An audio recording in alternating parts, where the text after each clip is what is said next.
সকলোকে নমস্কাৰ জনাইছোঁ আৰু স্বাগতম জনাইছোঁ মোৰ আন এটি ভিডিঅ'লৈ। মই আজি আন এটি কেকৰ ডিজাইন লৈ আহিছোঁ আপোনালোকলৈ। এইটো হৈছে আধা কেজি ওজনৰ, একদম আৰম্ভণিৰ পৰা দেখুৱাইছোঁ কেকৰ ডিজাইনটো, আপোনালোকে চাই যাওক। আৰু একদম চিম্পুলভাৱে বনাইছোঁ মই কেকটো।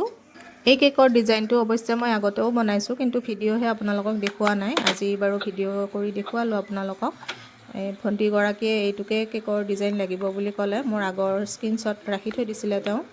তাৰপাছতে এনেকৈ মই তেওঁ কোৱাৰ দৰে এনেকৈ বনাই দিলোঁ, একদম চিম্পুলকৈ। আপোনালোকে চাই যাওক। আৰু অতি কম সময়ৰ ভিতৰতে মোৰ কেকটো ৰেডি হৈ গৈছে। এইফালে কাষ্টমাৰ আহি বহি আছে বাৰান্দাত, মোৰ অলপ জল্দি হৈছে।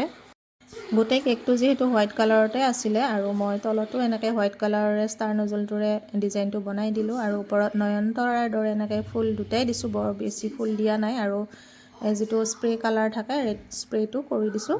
আৰু এনেকৈ দুটা ফুল দি দিলোঁ, আৰু হেপী বাৰ্থডে ষ্টিকটো লগাই দিছোঁ, আৰু স্প্ৰিংকলছ কেইটামান ছটিয়াই দিয়া। আপোনালোকক দেখুৱাইছোঁ, কেনেকুৱা হৈছে জনাবচোন। যিহেতু কাষ্টমাৰ আহি বহিয়ে আছে, সেইটো কাৰণে মই জল্দি কৰি কেকটো পেকিং কৰিলোঁ, আৰু মই দি দিছোঁ কাষ্টমাৰক। আজিৰ ভিডিঅ'টো ইমানেই আছিলে, ধন্যবাদ।